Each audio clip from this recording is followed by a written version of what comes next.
We just stepped on their face with a hobnail boot and broke their nose. We just crushed their face. What's up, guys? Welcome back to the Glory UGA podcast brought to you by our good friends at MyBookie. Make sure to check them out this weekend and every weekend of the college football season for all your betting needs. Go to mybookie.ag, sign up for a new account, use our code UGA when you do so, and your first bet will be fully covered all the way up to $500. Incredible deal. Jump on it while you can. But today, guys, in case you did not know, Georgia has a little bit of a big game this weekend. You know who's coming to town. Alabama comes calling to Athens for the first time in a decade. So today I've got the deepest of deep dives that I humbly believe that you will find anywhere out there. So if you are a Georgia diehard, buckle up, guys. This one's for you. And speaking of you, Georgia diehards, if you fit that description and you're new to the show, go ahead, subscribe to the channel right now. Turn those notifications on. I'm telling you, everything we do here is 1000% designed for all of you Georgia diehards. So subscribe, like, comment. I greatly appreciate all you guys for checking the show out today and for all of your support. Thank you very, very much for that. But let's go ahead, guys, and get into it. A little bit of a big game, right? So let's go dive right into this. Now, as a Georgia guy, as a diehard Georgia fan myself, I hate to admit it. I hate to say it out loud. I hate to say it openly, but we got to be real, guys. We try to be objective here, even if we are diehard Georgia people. We try to be as real about things as we can. So to say that Georgia has had its issues with Alabama in the Kirby Smart era would be quite the understatement. That's obvious, right? 1-6 against Alabama since 2017. In that same time span, Georgia, against everyone else not named Alabama in the SEC, to put this into perspective for you, to put Georgia's struggles against Bama, this one team, into perspective, against everyone else in the SEC not named Alabama, Georgia is 60-4 since 2017. That same time span, they've gone 1-6 against Alabama. That is insane. That has got to change, right? Now, earlier in the week, on the first episode this week, if you checked it out, you heard me say this. If not, go back and check that video out. I think you guys will enjoy that. Kind of looking ahead at the rest of the season, kind of re-ranking Georgia's schedule the rest of the way. But I'll say it again here today for everyone else.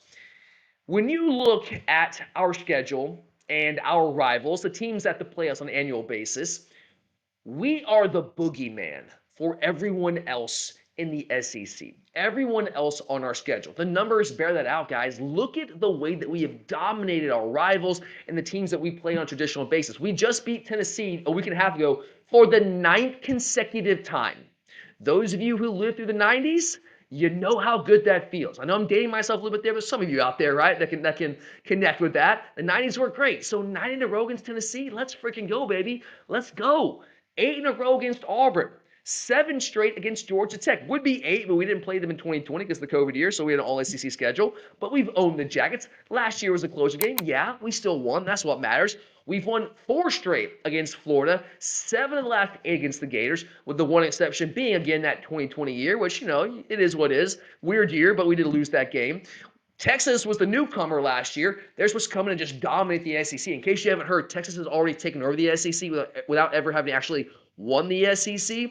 But what did Georgia do? Oh, yeah, beat Texas twice last year, right? Underdog in both games, beat Texas twice in that same season without actually getting to play them here in Athens.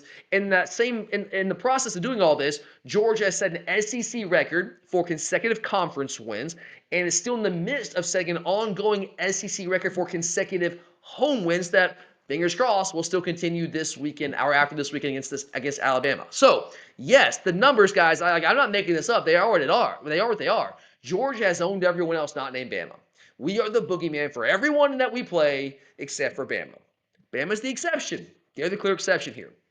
And again, I hate to say it. Let's be real, though. Bama is to us what we literally are to everyone else in the SEC, right? They are our boogeyman the way that we are the boogeyman for everyone else in the SEC.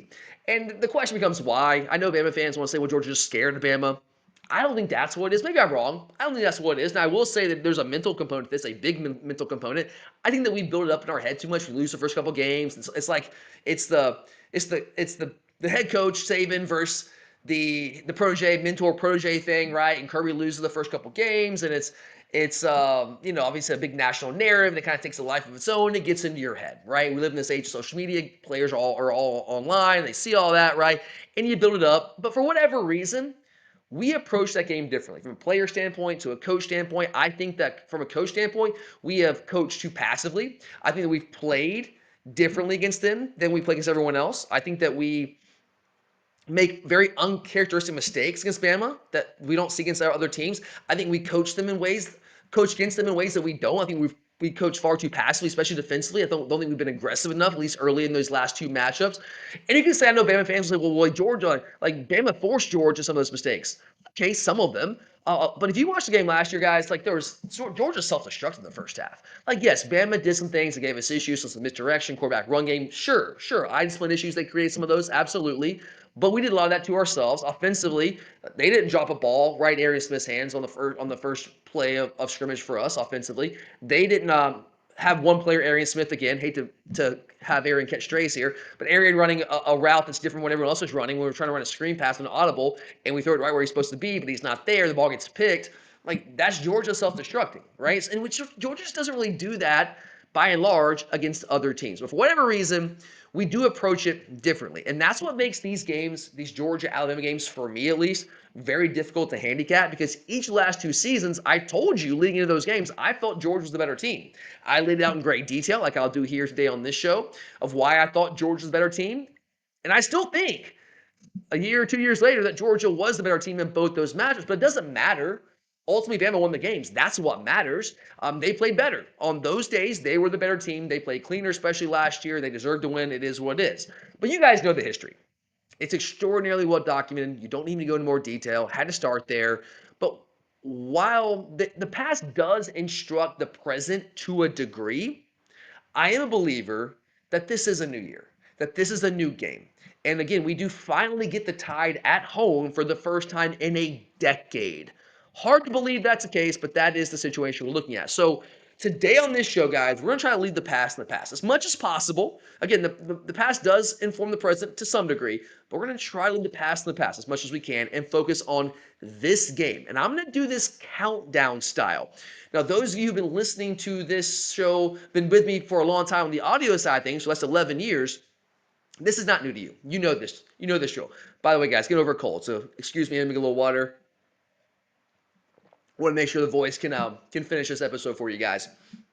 That's how committed. I'm not feeling great, but we're making this happen for you guys out there. Big week. We got to rise to the occasion. Team's got to rise to the occasion. Your boy here's got to rise to the occasion. So those of you listening for a long time, you know the countdown format. You're familiar with this. Those of you who are new, let me quickly explain what I mean by that, and then we'll dive into it. So countdown 5, 4, 3, 2, 1. Okay?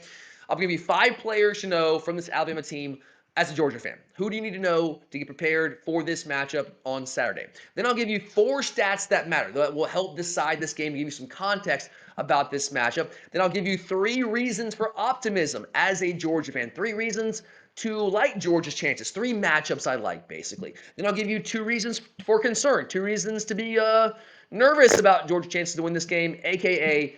2 matchups that I think could be troublesome for Georgia in this game. And then finally, we'll wrap things up with 1 player to watch. This will be 1 Georgia guy that I think could have a big game for the Dogs in this matchup. I know that seems kind of strange, but just work with me, guys, here. I promise you, it actually flows really well. It works really well. And the reason I do this is because I don't speak for other people. Sometimes I'm passionate about this stuff, and I'll get going, man. I love talking Georgia football. And I'll just go off on tangents, and then before you know it, I'm talking myself in circles. So this helps me keep it tight, helps me keep it organized, helps me keep it good for you guys.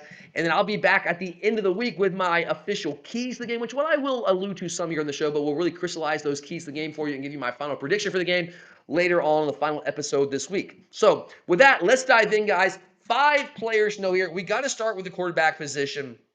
Jalen Milroe has been the guy for Alabama for a couple of years. And we know that, look, man, he gave Georgia a lot of issues. We'll dive into that a little bit and what the issues that Milroe presented a little bit later on the show. But now it's Ty Simpson's turn.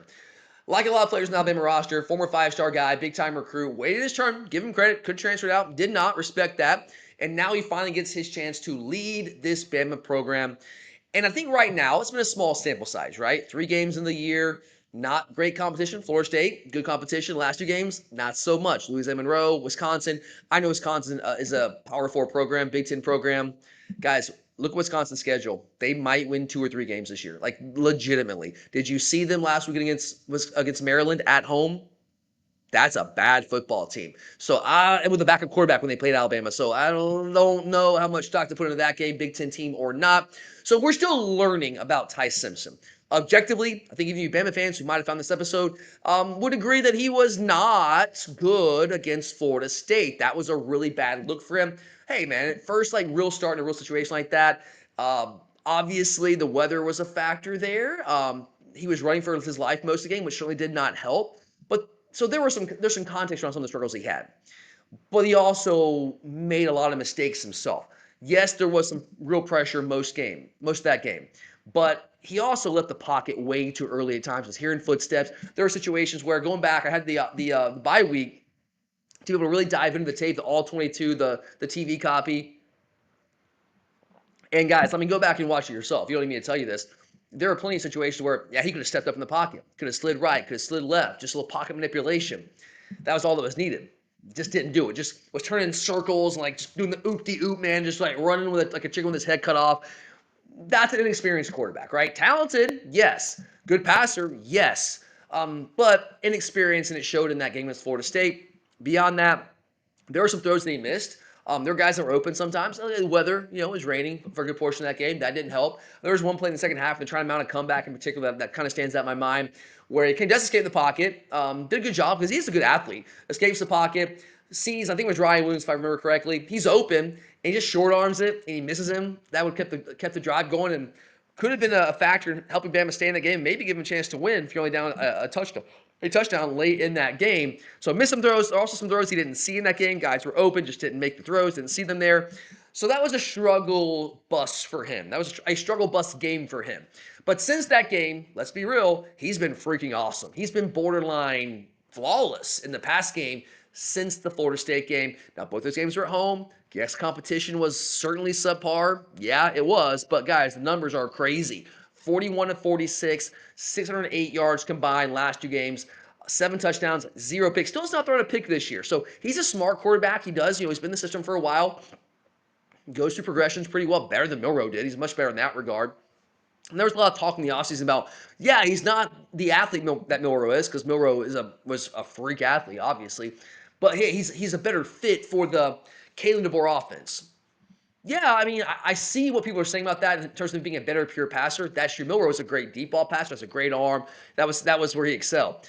Anything else in the past game, he struggled, man. Going through progressions, seeing the field, intermediate throws, touch. That wasn't Milroe's game. I will say Ty Simpson's much better in that regard. Not a Milroe level athlete, but a good athlete in his own right. So we're still learning, and I'm curious to see what he looks like in this game in another road environment. It was the first road environment he played in against Florida State. Not great. Yeah, at home, really good against subpar competition. Now the competition ticks back up. You're on the road, hostile environment at night. That's a new one for him. What does he look like in this game? Is talented. I do think he has some strengths. He has been playing really well, but does that translate in this setting against this Georgia team, this Georgia defense? We shall see. Moving on here, number 2, the second player I know here. Now, I know if I'm going to go receiver, you probably think I'm going to Ryan Williams. It makes sense. Ryan Williams is all the headlines for this Alabama receiving corps, really the Alabama team. Like, he's one of the stars of the team, right? I'll get to Ryan Williams here momentarily. But before we go there, I'm going Jeremy Bernard. Guys, Jeremy Bernard is the best receiver on this team. He has been really since like the Georgia game last year. He's been their best receiver. Now, is he as physically gifted as Ryan Williams? Is his ceiling as high long term? Probably not. I don't think it's that far off, but he's probably not as physically gifted in terms of what is his ceiling as Ryan Williams. But he's far more consistent. That's been the case, guys. And this year, he's their leading receiver, all around. He leads the team in receptions, leads the team in receiving yards and receiving touchdowns, 15 catches, 275 yards, 3 touchdowns, leads the team in all 3 categories. So he is their leading receiver. He's been the guy really since that Georgia game last year. Ryan Williams, I don't want to say disappeared, but he wasn't the same guy after the Georgia game last year. Now, we all know Ryan Williams because we all watched that game, and I wish we didn't know him as well as we do. But, yeah, that game happened, and that was something. That was fun. That was great. But Jeremy Bernard is a really good all-around receiver. Not the biggest guy, maybe not the best athlete, but a really good athlete. Strong hands, big enough. He knows the system. He came over from Washington with Caleb DeBoer prior to last year, so it wasn't just like last year and this year. He's been with DeBoer for a while. Like, he knows this offense, right? So he is their best receiver, in my opinion, right now. I think he's playing at the highest level consistently for them at that position. Ryan Williams, though, number 3. Let's get here. Williams is awesome. He's a really talented guy. I'm not here to suggest otherwise. At his best, Williams is one of the best receivers in the country. Clearly. But he's not always at his best. He's a young receiver. That happens sometimes. Would you believe me if I told you that Williams' 100-plus yard effort against Wisconsin a week and a half ago, their last game, was his first 100-yard receiving game since he went wild against Georgia last September? Would you believe that? Because that's the case, guys. Yeah, that guy that gets all this publicity, and everyone always talks about him. That was his first 100-yard game in almost a calendar year. I'm just putting it out there, man. So why does he get all the attention? Well, I mean, he paints his nails, carries around the emotional support doll, so that gets attention, right? And he's a big 5-star guy, and as Georgia fans, in a big setting, primetime game, he went wild against us. So there's that, right? So that kind of stands out in people's minds. But he was great against Wisconsin, wasn't good against Florida State, had some drops, and he has had some issues with drops. One thing that's working in his favor this year, now he didn't play in their second game, got banged up a little bit. I think it was a concussion, in that game. But Isaiah Horton, who's not a great receiver, but he's a good enough receiver, can make some plays for them, transferred over from Miami in the offseason. Why does that matter? Horton's a bigger body guy, 6'4" guy. He plays outside with Jeremy Bernard. What does that allow Williams to do? It allows Williams to play more in the slot, which is a much more natural position for him. Coming into the game last year, I tried to tell everyone who would listen on our show, the way you approach him is you got to get physical with Ryan Williams. He's young. He's not a big physical guy. Get physical with him at the line of scrimmage and make him beat you off the line in press coverage. We didn't do that. We played this soft off coverage. We don't get beat because we didn't trust our corners, and we ended up getting beat anyway. I hated that approach. We did it all first half, and we got in this big hole because of that. It was a part of the reason why. Just that passive approach I'm talking about, which we don't really do against anyone else. So why are we doing it against Bama? 2 years in a row we did that. In the second half, we come out and we say, well, screw it, man. Like, let's just get up and be physical. And we had a lot of success. Yeah, he had the final go-ahead touchdown. Great catch. Ridiculous effort by our cornerback, Julian Humphrey. So thank God he's no longer with the team. Wish him the best, but no, thank God he's no longer with us. But he's had some issues with drops. He's had issues with consistency. But the reality is, we saw it last year. At his best, he is a big play threat. He is the type of guy that can change the game in one play, as we saw a couple of different times in that game last year. So you got to be aware of him. It does make it tougher, I think, to contend with him when you've got to match up with him in the slot, because we don't have our best corner there, Janelle Aguero, who's a good player, but he's not at his best covering in space, and Ryan Williams is a really, really good athlete.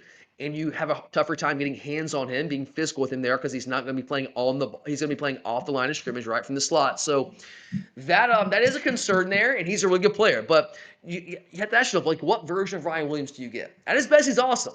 But how often is he at his best? He was against Wisconsin. Is that a sign of things to come? We'll see. I don't know. That's Wisconsin. We'll find out. Moving on here. Number 4, the next player up here, I've got Caden Proctor, offensive lineman. Guys, he is not who they tell you he is.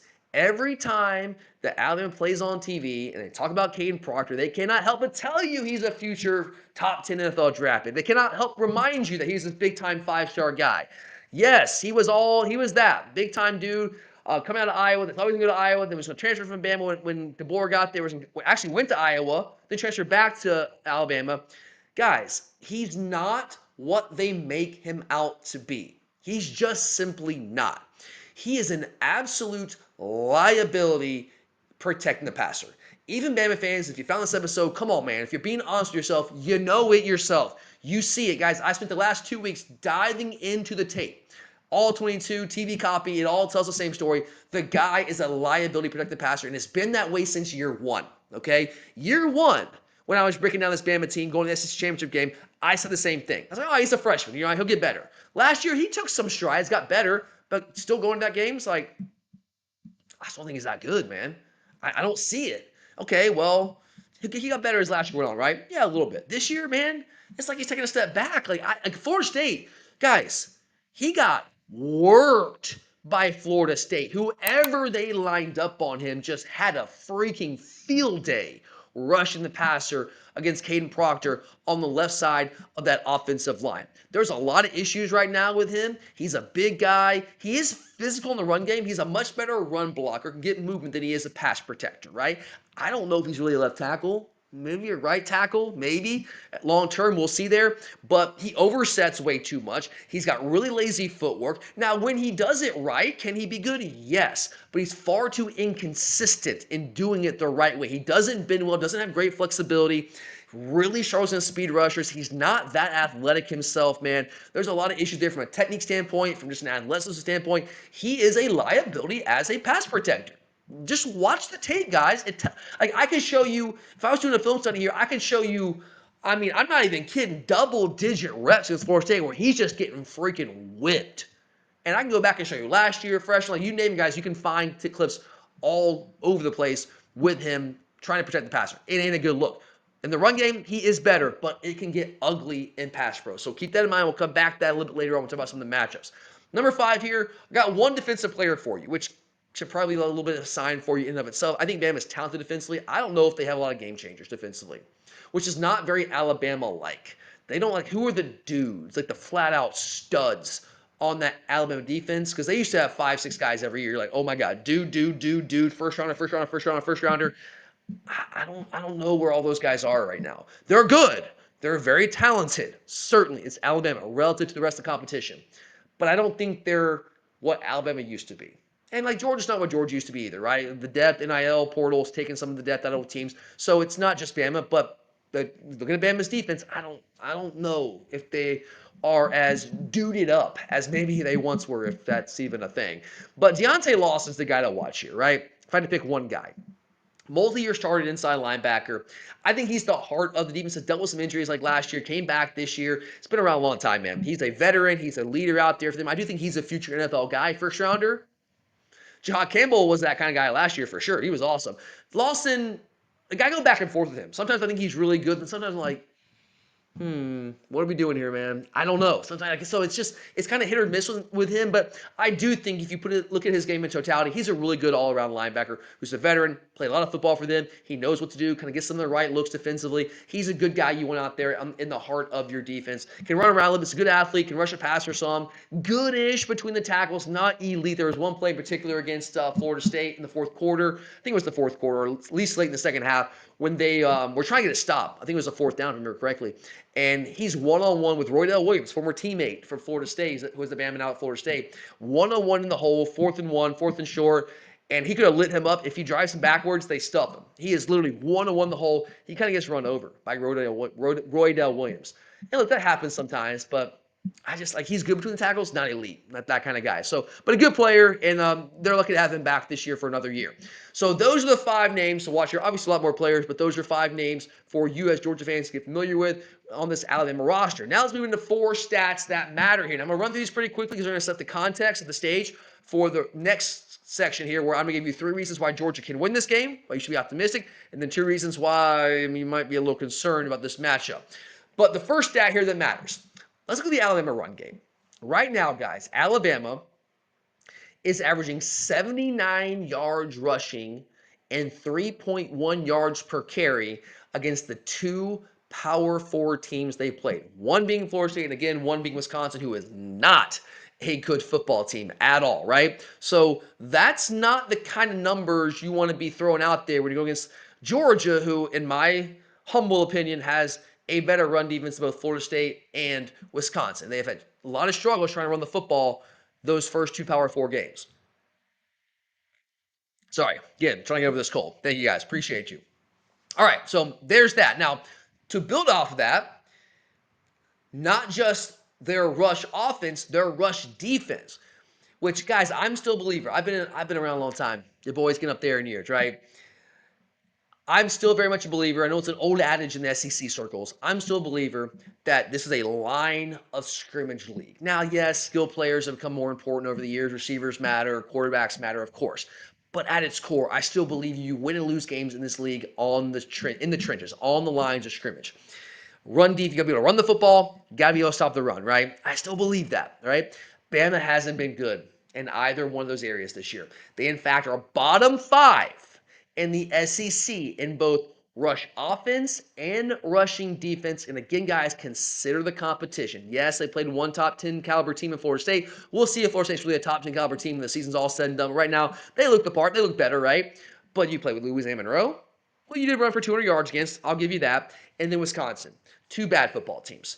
And they're bottom 5 in the SEC, rush defense and rush offense through the first 3 games. Small sample size, yes, but not where Alabama usually is. Those aren't very Alabama-esque numbers, even if it is early in the year. All right, stat number 3 here. So kind of a 2-for-1 special here. Kind of put this together. So Ty Simpson, as we broke down, I think there's reason for Bama fans to be optimistic about what he can do for them the rest of the season. He's been really, really good the last 2 weeks. But part of that, a big part of that is he's had a relatively clean pocket to work with. Like a lot of quarterbacks, he's better when he has a clean pocket, right? Most quarterbacks under pressure, their numbers aren't as good. That's pretty standard. But what you don't always see are these wild splits, the wildly divergent splits you have between a clean grade and a pressured grade. You see that with Ty Simpson. With a clean pocket, the guy is just about elite. 91.6 PFF grade. Now, guys, take PFF for what it's worth. I always say take their qualitative stuff, which is what this is, with a massive grain of salt because there's not much transparency in how they grade these things. But if you put stock in the PFF for whatever it's worth, 91.6 PFF grade, Pro Football Focus grade, with a clean pocket. What about when he's pressured? That grade drops to 54.8. Again, that's not uncommon. Like most quarterbacks, almost every quarterback has a lower grade when they're pressured. It's harder to play quarterback when you have pressure in your face, obviously. But dropping from 91 to 54, you don't see that kind of drop off every day. So what is that indicative of? A young quarterback, not young, inexperienced quarterback, a guy who has not played a lot of football, right? And now maybe he's turned the corner after that Florida State game because a lot of the pressure grades come from that Florida State game. He's under pressure a lot in that game. Maybe, but he also hasn't been under pressure much since that game. And now he's going to be going to another hostile environment, the most hostile environment he's played in, much more than what he saw in Tallahassee at night. Gonna get some pressure, guys, and we'll see. How does he respond? Is he better in those situations? Because he wasn't against Florida State. Hasn't been good in those situations this year. Keep that in mind. We'll come back to it later on in the show. And then the last stat here, a little more context. Alabama, most of my lifetime, since I've been watching, certainly Nick Saban era, has always had dominant front sixes, right? They've always been great rushing the passer, whether that's from the interior, whether that's from the edges, guys like Will Anderson, guys like Dallas Turner. So far, guys, hadn't been the case this year. Small sample size, yes, I know only 3 games, but right now they only have 4 sacks in the season. That is slightly more, not a math guy, we can do this math, slightly more than 1 sack per game. Those are not very Alabama numbers. So what we got here? We got an Alabama team that's bottom 5 in rushing defense, bottom 5 in rushing offense in the SEC, and an Alabama team that's averaging slightly more than 1 sack a game in 3 games against Florida State, Louisiana Monroe, and Wisconsin. Those are just not Alabama numbers. Those aren't the Alabama numbers that we're used to from, like, typical Alabama squads. Doesn't mean they're not good. They're still really freaking talented. But there's some context there, right? So let's take those numbers and let's build off that. In the next section here, I'm going to give you 3 reasons why, as a Georgia fan, you should be optimistic about Georgia's chances to win this game. So 3 matchups that I like, that I think favor Georgia in this game. All right, number 1 here. Bama, as I just laid out for you, let's build off that last stat. 4 sacks on the season, slightly more than 1 sack per game. They are clearly, at this point, not an elite pass rush team. And it's beyond the numbers, guys. The numbers are what they are. But again, I spent the last week and a half diving in this tape. The bye week was very helpful in being able to really go back and dive into this tape as much as I possibly could. Got my hands on the All-22 for all their games. And it's not just the numbers, man. Like, sure, Georgia right now has only got 4 sacks in the year. We're right there with them. So you can say, well, Georgia hasn't been able to rush the passer as well. I think there's some context for that. As we've laid out this year, we played 2 teams that were trying to get the ball out of their hands as quickly as possible. And you play Tennessee, who's doing a lot of max protect stuff. Only seeing like 2 or 3 guys out in routes a lot of the time in that game because they saw us light them up the last couple of years. They didn't want to let that happen. So we didn't really have a chance to really get after the passer. And also against the first 2 teams, we're trying to be super vanilla defensively, not showing us some of our packages. Well, Alabama had to play Florida State week 1. They weren't being vanilla. They had to play Wisconsin. I know it's not a great Wisconsin team, but they were still trying to get after them and do some things. So a little bit of different context there. And when I look at their roster, when you watch the guys out there on tape, again, I just go back to it, man. I don't see the game changers up front on the front and on the defensive line and the front six in general that I once did, that I'm used to seeing, accustomed to seeing with Alabama teams. Guys, they used to have dudes up front, multiple dudes up front like every year. Where are those guys? Who are they this year? I think the closest they've got is Quay Russell, who's a guy that I've been waiting to kind of come on for a couple of years, and the Alabama fans have as well. He's really gifted. He's talented. I do think there's some explosiveness in his game. I think he is their best pass rusher, the best pass rush option. So he's talented, but the consistency just hasn't been there. Like, not on a week in, week out basis. Could he break out and have a big game against Georgia? Yes, he's talented enough to do that, but he just doesn't do that on a consistent basis. Not like guys you've seen in the past. Again, recently with Will Anderson and Dallas Turner, guys like that. Jamarian Latham is another guy who has some pass rush ability for them, but like Russell, just doesn't do it consistently, but can be a guy that can get after the passer a little bit, but they just don't have those dudes, those consistent game-changing difference makers up front the way that we are all used to seeing from Alabama. And they also don't have the guys on the interior. It's not always the edge guys. They've had those guys, but where are like the Quentin Williamses, the Jonathan Allens, the Marcel Dariuses of the world, which could give you that push in the interior? They don't have those guys. Now, yes, Tim Keenan, who I do think is their best interior defensive lineman going back to last year, hasn't played this year, dealt with a ankle injury, a lower extremity injury earlier in the offseason, or in fall camp. He's back for this game after the bye week. Okay, that's good for them, but the question is, what version of Tim Keenan do you get? Is he fully healthy? Like, really? And he's a big guy, so how many snaps are you getting out of him? I don't know there, but it's good for them to get him back. Sure, that certainly helps. They also lost Jeremiah Beeman for the season earlier in the season, so that hurts their depth there. And look, guys, I readily admit, I have talked about it a lot here all offseason. In fact, going to the Tennessee game, I told you I wasn't as worried about Gunnar Stockton as a lot of people were. I was way more worried about Georgia's right side of the offensive line, and it kind of played out that way in the Tennessee game. So I admit we have absolutely had our issues protecting the passer, specifically on that right side of the offensive line. And Bama is still very talented on defense relative to the rest of the competition out there. It's not like they have garbage players. They're good. They're just not what you're used to seeing from Alabama. They're just not dominant up front, right? So while, yes, we do have that deficiency protecting the quarterback at times on the right side of the offensive line, I'm just not sure that Alabama is equipped to really exploit that potential deficiency the way that maybe they once would have been able to. I just don't know. So I'm not saying that's a major matchup advantage for Georgia, but what I will say is that it's kind of it negates Georgia's deficiency there when Bama just doesn't quite have the guys, in my opinion, to be able to take advantage of that. So I think that might be a win for Georgia. To me, that's scary, right? Against anybody. And Bama not having those dudes up front, at least not the way they used to, that gives me a little bit more reason for hope they're trying to protect the passer in this game. And if we give Gunnar time, guys, I do believe their secondary is talented, but I love our receivers. I think we can find some holes in their secondary. I love the matchup with their nickel DB against Zachariah Branch. I think this might be a game we try to get Zachariah Branch vertical, see the vertical Zachariah Branch game in a way that we haven't this season. All right, so that is the first reason for optimism for Georgia in this game. Second reason, circle back to Caden Proctor, right? So the Bama offensive line. We talked about Caden Proctor, all right? Let's dive a little bit deeper, though. Now, Bama's only given up 4 sacks in the season. And 3 of those came against Florida State, which is really the only real competition they faced to this point, right? Now, that's the same as Georgia. So it's kind of one of those things, like you think Georgia had issues protecting the passer. Well, they give them the same number of sacks Alabama has, right?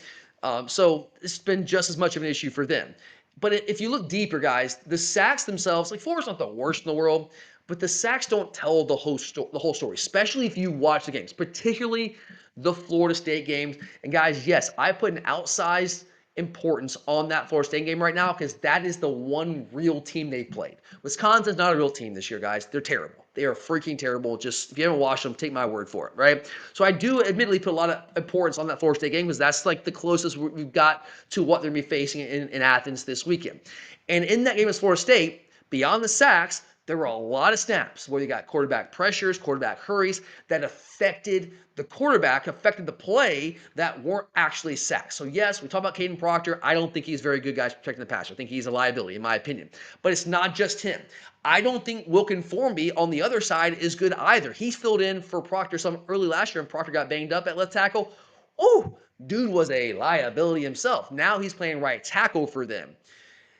He's not particularly good over there either, guys. Like there's some leakiness over there on his side. So I think they have issues at both tackles right now.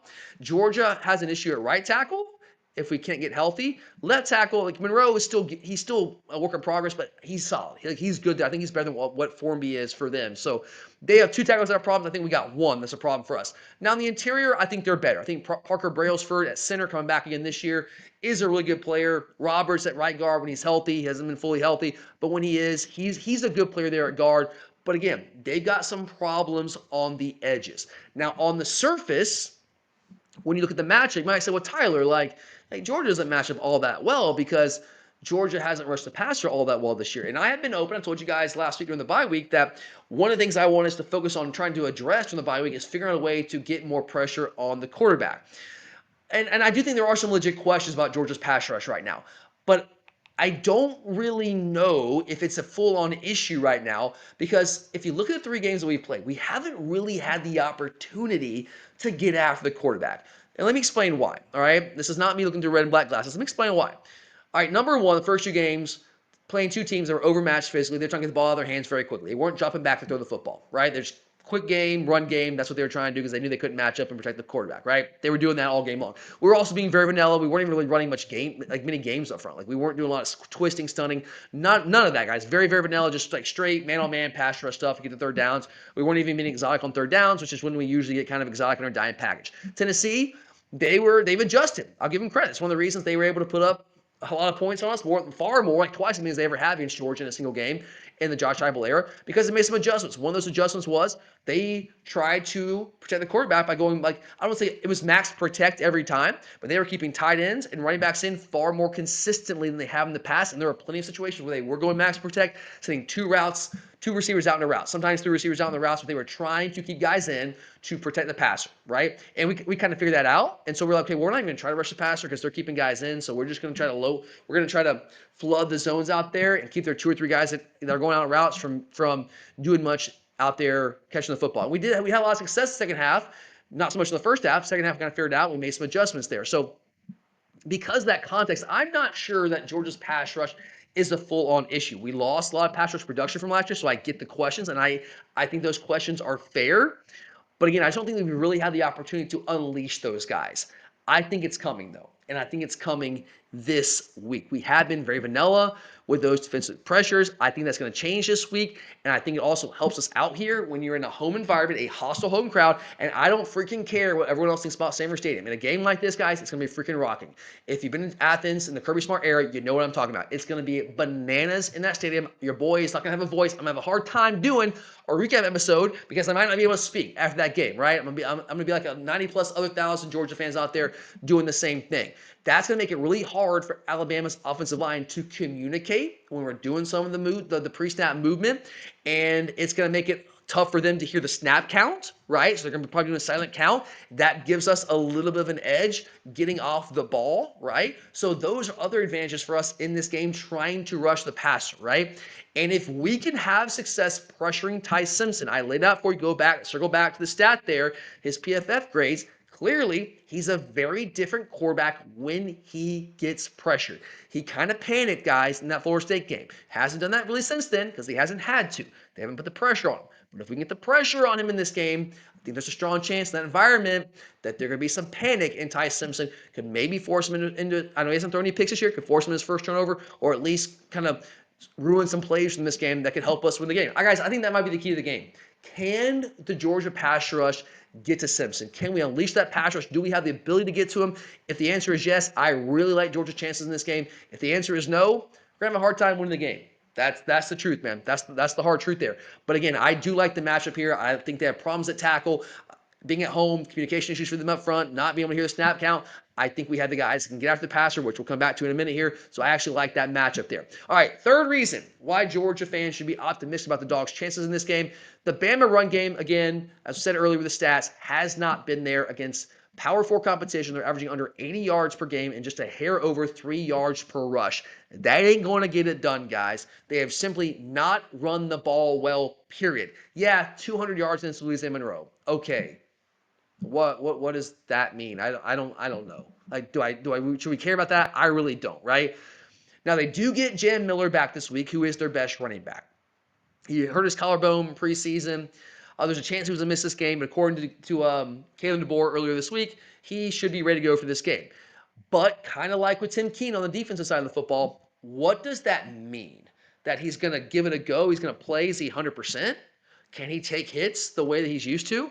If he gets hit the first time in that collarbone, like, what is that like? What kind of shape is he in? Has he been able to get his cardio up? Like, how many snaps can he feasibly play in this game? Those are questions you have to ask yourself. Now, if he's fully healthy, the guy's good. He is their best back. No doubt. That will help them for sure. He's also a really good weapon in the pass game out of the backfield as well. He's good. Now, the other guys, quite frankly, that have been filling in for him have been pedestrian. It's just reality. Like, that's just reality, guys. They have nobody on the roster right now with more than 120 yards rushing on the season. Another aspect to consider here. Now, I did kind of mention this earlier. I'm going to dive into here. I think this is important. So let me get a little water here so I don't lose my voice. I think this is important. Jalen Milroe's not on this team anymore. Okay? Ty Simpson is the quarterback. Now, a lot of people, Bama fans, you like to look at it cup half full, right? Makes sense. We all do it. We're all fans. We all want to feel good about our team. And the narrative in the offseason was like, well, yeah, Milroe's a liability as a passer. So Simpson, he's just much better, right? Like, he's much of a better fit for the Kalen DeBoer offense. And I think, again, like I said earlier, as a passer, there's a lot of truth in that, for sure. But I don't know if that helps them as much in this game. Yes, Ty Simpson is a much more proficient passer than Jalen Milroe ever was. He's much better at the nuances of playing that position than Milroe ever was, certainly. And I kept saying for the last 2 years, how do you beat Alabama? What's the key? You make Milroe beat you with his arm. Because I don't think he can do it consistently, right? And that's kind of what like Oklahoma did late last year. We couldn't do it each of the last 2 years. And I said that because I had so much respect for Jalen Milroe's explosive ability with his legs via the quarterback design run game and also just scrambling around. The guy was a freaking thoroughbred horse. I said that all last year. I mean, he's just a freak athlete, man. And I truly believe that Jalen Milroe, more than any other reason, is the reason why Georgia lost each of the last 2 matchups against Alabama. I truly do believe that, guys. I think he was the key. Why?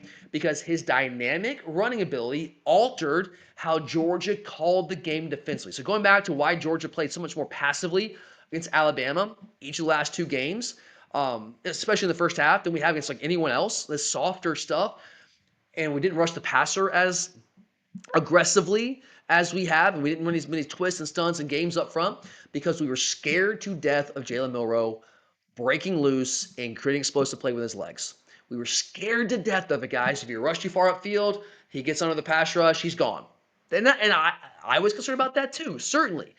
And if you get up too close to the line of scrimmage, he could break one, right? You break the first line, he's gone, right? He also had that explosive ability pushing the ball vertically down the field. Wasn't a great passer, like not proficient, but was a great deep ball passer. So we were like, let's play off and let's not let them hit the vertical shots on the field. We were really we went too far trying to limit explosive plays. And we just gave him free access stuff, guys, over and over and over again. In both games, we figured it out too late, second half of both games. What did we do in the second half of both those games? We pretty much stopped them for the most part, right? The first half, we just got ourselves into too big of a hole because we played too freaking passively. Because Jalen Milroe changed the equation for us.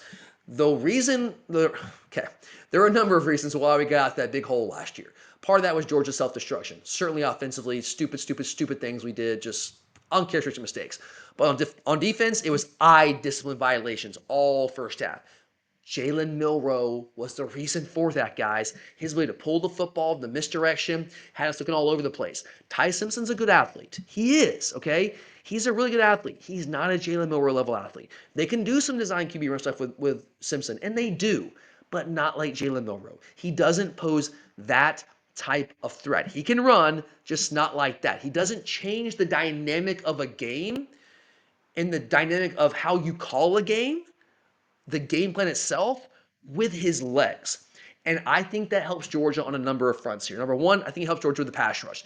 It helps Georgia's ability to limit the Bama run game, right? Because that's a big reason why they were able to have success running the football against us the past couple of years. And without Milroe, I think that helps us there. It helps the pass rush because now we can be more aggressive. Again, Simpson's a good athlete. He can escape the pocket some, but not like Milroe. Doesn't pose that threat. So I don't think we're going to be as scared, because I think that's the truth, guys. I hate using that word, but I think it's the truth. As scared, as concerned, rushing the passer and worrying about like what happens if he escapes the pocket. The way that we were with Jalen Milroe, right? So I think that matters here. And also, just in general, I think it limits the amount of opportunities that Bama will have to generate explosive plays. And that's what got us, guys, each of the last two matchups, especially last year. It was explosive plays. You limit the explosive plays, they didn't drive the ball up and down the field in Georgia. They hit explosive plays. And Milroe, his presence on the field was, in my opinion, the biggest factor why they were able to generate all those explosive plays in the run game and the pass game. Don't have him this year. I'm not saying that Simpson's not a better passer. He is. But he doesn't pose the same issues for Georgia the way that Milroe does or did. And the guys like Milroe are the guys that have given Georgia's defenses issues. Simpson, like, is a good player, but I think we match up better with him at quarterback and the Bama offense with him at quarterback than we did with Milroe running the show there. All right, so like that matchup there. Now, the next section here, 2 reasons to be concerned. So 2 matchups that do concern me in this game if you're a Georgia fan. It's not all sunshine and rainbows for Georgia in this game, guys. As we know, we're playing Alabama. Like, we know how this goes. Biggest thing here for me is the Bama pass game. From a matchup standpoint, this is certainly my biggest concern in this game. You saw the Tennessee game.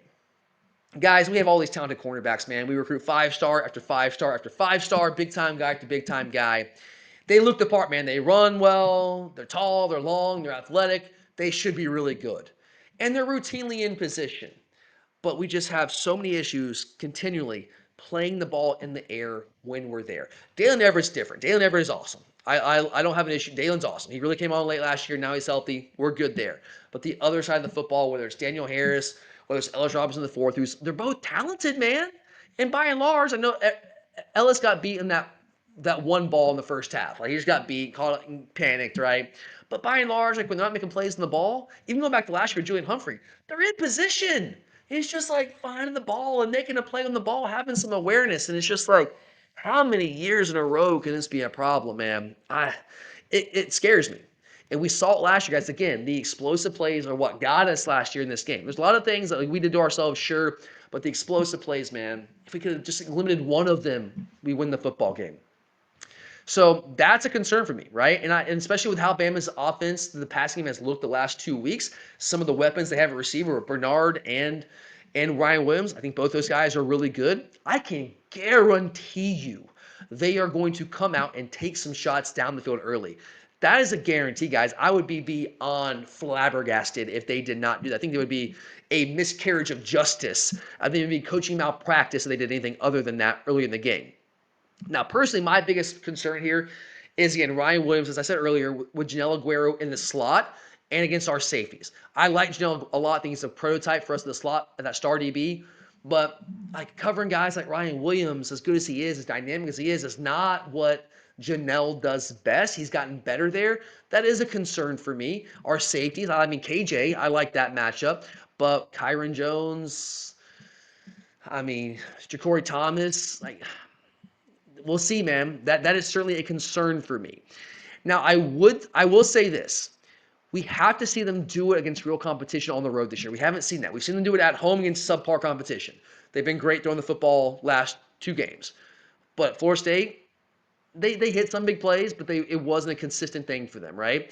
So if they can protect the quarterback, it is a concern for me, right? Going back to what I said, like, if we can get after the quarterback, I think that's the key in this game, because that can really help us and protect our DBs. They want to cover as long.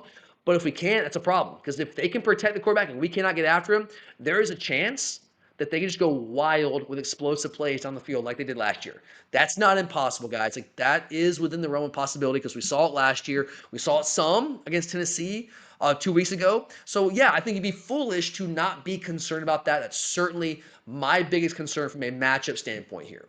I love the talent we have there, but can we make plays on the football, and can we get after the passer? Can we really unleash the pass rush? Do we have that in us this year? Because if so, that helps, but we gotta limit those explosions in the passing, guys, because that's really what got us last year. And then second one here, now this is more nebulous, okay? It's not as hard here. I'm just gonna say, can we get out of our own way? I know that you're here for like a deep dive preview. We want X's and O's, which I've given you a lot of here. So I usually stay away from the intangibles in a preview like this. But I don't think you can escape it in this one. Like we said earlier in the show, can we get out of our own heads? Can we play and coach against Alabama in this game the same way we do against every other SEC team, which we're 16-4 against since 2017? Right? We should have beaten Alabama each last 2 years, in my opinion. I think we're the better team. We saw that play out last year, right? But we lost that game because a big part of it was we built up in our heads too much. We're in our heads. It's like the yips almost, man. Can we get out of that mindset? Can we escape that mental lock, right? I want to believe that being at home against Bama for the first time in the Kirby Smart era will help in that regard. But I need to see it, man, because I'm still myself. I've seen it too many times, man. I've seen it too many times. Like I'm hung up on myself. We beat them in the national championship game in 2021. That was awesome. But outside of that, man, it's just been this mental block, right? Can we get out of that? Can we not build this up? Can we do what Kirby says and just play like every game's the same game and just approach this game like we do every other game? Go out there, play our A game. If we do, I think we win the game. But just get out of your head. Don't make uncharacteristic mistakes and spam in ways that you just don't against other teams. Can we do that? Is that too much to ask? So I know that's not an X and O thing here, but if you look at reasons to be concerned, you got to be concerned about that. How can you not? Because we've seen it time and time again. It's hard to escape that. All right. Finally, guys, let's wrap things up here with one player to watch from the Georgia football team. My guy, and I'm going to give you here today. I've been waiting on this episode, man. I want to talk about this for a minute. A guy that I spent a large part of the offseason just pumping up, man. I tell you that I can't wait to see what this guy does this year. I think he is a star in the making. And he's been good so far this year. Hasn't quite broken out like on a national stage yet. I think that changes for my guy, Chris Cole, this Saturday. I think that Cole has a breakout game on a big primetime stage, and the college football world at large leaves that game knowing who Chris Cole is. You and I know who this guy is. He is the best pass rusher on Georgia's football team. He's not Jalen Walker, a little bit of a different type player, but he is that guy, the jack of all trades, the versatile athlete we have on defense, that kind of Swiss Army knife that Jalen Walker was for us last year. Can play off the ball inside linebacker, can play in space, the star position, kind of Sam linebacker in our base package. We don't run all that much, but you can against heavy personnel. Can rush the passer as a jack linebacker. You can move him around all over the field, can cover tight ends and shut those guys down. He is the best pass rusher on this team. He's the best natural pass rusher that we have. We haven't unleashed him too many times. First two games, like we didn't get him, again, we were being very vanilla, didn't get in third and long that often. They're trying to get the ball in their hands very often. But when he's had opportunities to rush the passer on third downs, even when we aren't being exotic, even when it's just lining up, rushing the passer man on man, that guy has consistently won. And you match him up with Caden Proctor, the way that Chris Cole can bend off the edge, the flexibility issues, the bend issues that Proctor has, that's a matchup I want all day long. Get me Chris Cole match up on Proctor all day long. I like our odds there. I like him match up on Wilcom Formby as well. So I think we can have some success rushing the passer beyond Chris Cole. I think a guy like Gabe Harris could. I think we can. A guy like Justin Williams rushing the passer on third downs. I think some of our other linebackers, Raylan Wilson. I think that C.J. Allen can as well. I like to see Elo Mendoza, the transfer from Army, get more involved in this game and kind of unleash him a little bit. But Chris Cole is that guy. I think he has that breakout game in a Georgia uniform. And we lead this game, people saying, yeah, that guy is a freaking dude. Love the matchup. I think he could be the game changer for Georgia in this game. So that is your one player to watch in this game, guys. So there you go. That is my deep dive breakdown, deep dive preview of this massive Georgia-Alabama game.